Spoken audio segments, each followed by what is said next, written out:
What's up, everybody? It's JayViper here. We got some pretty cool stuff going on with Space Marines 2. The CEO of Saber Interactive, who makes Space Marines 2, has gotten involved with the DEI discussion, and he's got a little bit of insider information that he has put out on a recent YouTube video. We're going to check that out in just a second, but do me a huge favor, like, subscribe, and hit that notification bell. JayViper is awesome. He's so good looking. He's got the crown in all. All right, we're going to use Smash JT's site to help guide us through this conversation, and I'm going to go and I'm going to do some checking of my own to try to verify some things. Okay, so first of all, Matthew Karch is the guy we're talking about, okay? He is the co-founder of Saber Interactive. He's the current CEO of Saber Interactive. For a little backstory here, Saber Interactive was acquired by Embracer Group a while back, and they had since split from the company to go solo. So if you don't know what Embracer Group was, they're basically a conglomerate. It was like buying up a bunch of developers. They're based in Sweden, but they really overreached, and a lot of games failed, and they canceled a bunch of projects. It was something like 80 projects in a year or something like that. It was really bad. So this group, Saber Interactive, they broke away, basically bought their freedom, and they produced Space Marines 2 and released it. So this comes from a recent Asmongold video where there was a post made on his video. And actually, you know what? We're going to have Asmon check it out. Action video? Which video is this? Is this on one of my videos? Yes? Yes. God damn. Goddamn. So there it is right here. Now, it is not lost on me, okay, that this is me reacting to Asmon, reacting to a comment that was reacting to his video. There was actually a video of him reacting to Legendary Drops, who was reacting to Space Marine. Not lost on me at all, but let's continue. Actually posted this. Hey man, CEO of Saber here. When we signed a deal to make Space Marines 2, all I wanted was a throwback game. We had the chance to work on something which by its nature was old school. I can't even comprehend many of the current games that we play nowadays. That is quite the statement, all right? If this is in fact the CEO of Saber Interactive, that is quite the statement. Is it the CEO of Saber Interactive? I'm going to get into that soon, but let's continue. They're too complex and too much of an investment. We worked on Halo back in the day, and that game could be distilled down to the simplest of shooting loop, but it was entirely addicting. As somebody who spent 10,000 hours on Halo and Halo 2, and probably only about 1,000 hours on Halo 3, at that point I was already addicted to WoW, I can absolutely fucking agree with this. And that is really, like, from a developer standpoint, so true. I mean, sometimes the best way to do something is to do it simple. Like, you can fix things simple, you can make things simple. I hope games like Space Marine 2 and Wukong are the start of a revision to the timeline where games are simply about fun and immersion. I spent some time as COO at Embracer. Oh boy, Embracer, that's short for Death's Embrace. And I saw games that are made that made me want to cry with their overblown attempts at messaging or imposing morals on gamers. There we go. There's the DEI statement right there. This is confirmation that this absolutely happens where it's injected, right? Where they take a game and they inject it with something that it wasn't made for. And I'm sure this happens all the time. We know it does. I mean, it hurts games. We just want to do some gory kills and get the heart rate up a little. For me, this is what games should be about. Well, I think that's what everybody thinks games should be about, to be honest. The only people that disagree are a few people that are activists that are trying to push things, you know? Amen. But yeah, this is nuts. I really fucking appreciate it. So I thought that was really cool. But what I wanted to do was I wanted to verify the person that actually made this statement. Now, here's the video and here's the actual comment, okay? Matthew Karch. When you click on Matthew Karch, it just brings you right here. 191 subscribers. There's no videos.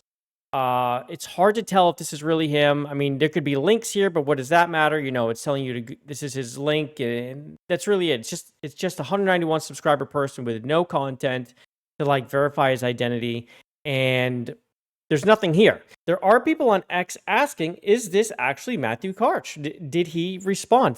I asked Saber Interactive the same thing. I haven't received a response. We can go double check on X real quick and see if I've gotten one. No, nothing yet.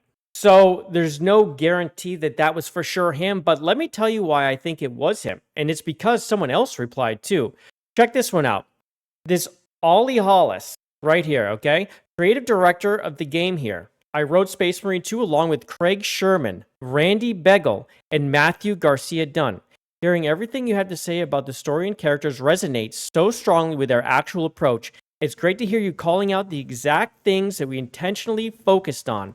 It was 4.5 years of intense work and passion, and watching videos like this make it all worth it. Here's why I really think that's him. Let's go back to JT, okay? Now, JT mentioned this as well. Here is Oliver Hollis Leak's LinkedIn page. This is what he looks like. Now, when you click on Oliver Hollis's YouTube page, this video comes up from 8 years ago, okay? This is him. That is him. And so if you go through his videos and actually take a look, he's got 84 subscribers, but he's been around forever. He just posts little show reels and things like this. So I believe that's a verified fact. The creative director replied to the video, which I think was bolstered by the fact that Matthew Karch, his CEO, replied to the video. I do believe this is Matthew. Now, let's go see. This is going to be fun, all right? Let's go see how Space Marines 2 is doing. Now, on Steam charts right now, you can see right here, like these lower days right here, these were the pre-release, and then it released on a Monday, which was interesting, right? A Monday. So, went down a little bit every day, right, as people get into it, but then it got a weekend bump. Right now, we're talking about 77,000 players with 116,000 people who have played it in the last 24 hours. The game is popular, it's doing well. I think this is a healthy look. This looks healthy right here, right? We'll see how it goes in the coming weeks. But this also isn't a live service game, so it's not made to keep you playing forever. You get to play it, you play with your friends, you leave, you come back, you leave, you come back. You're not going to feel like you're missing out, and you can continue playing. So it's not going to have people stay forever and play the game. It wasn't made that way, which is refreshing. You can go play Wukong when you're done playing this, right? So over here on the Metacritic, it looks like reviewers and players are really close. They agree. 83 and an 8. All right. This is a healthy game. There's some negative, some middling, but a lot of very good reviews from both players and reviewers. Now, when we go over here on Steam, check this out. Very positive. 80% of 55,000 people rate it positive. This thing's riding 80. This is a good game, solid game. It's not for everyone. It's probably a little slow for people who really like a lot of fast-moving combat, but it looks like they've made the right decision here. So this is a game I look forward to playing. I haven't had much of a chance to play too many games outside of Wukong lately, but we're gonna get into this one. This is my multiplayer game, I think. I'm gonna get some friends to pick it up, and we're gonna get a team going. Period. The end. I'm doing it. But yeah, I think I did a pretty good job trying to make sure that there really are people from the developer team replying here, because it's easier for someone to go make an account and say that's them. Like that CEO account is only 3 months old, but I believe that's bolstered by the creative director actually replying and echoing those words. I do believe that both those comments are actually from the developer and from the CEO, and that gives me a lot of confidence in this game moving forward and anything else made by Saber Interactive as long as Matthew Karch is in charge. Let me know what you think about this in the comments below. Do you want to see DEI stick around, or do you want to see gaming go back to its roots? Was that even them? And while you're here, do me a huge favor. Please like the video, subscribe, and hit that notification bell so I can see you on the next one. Love you, mean a peace. Bye, everybody.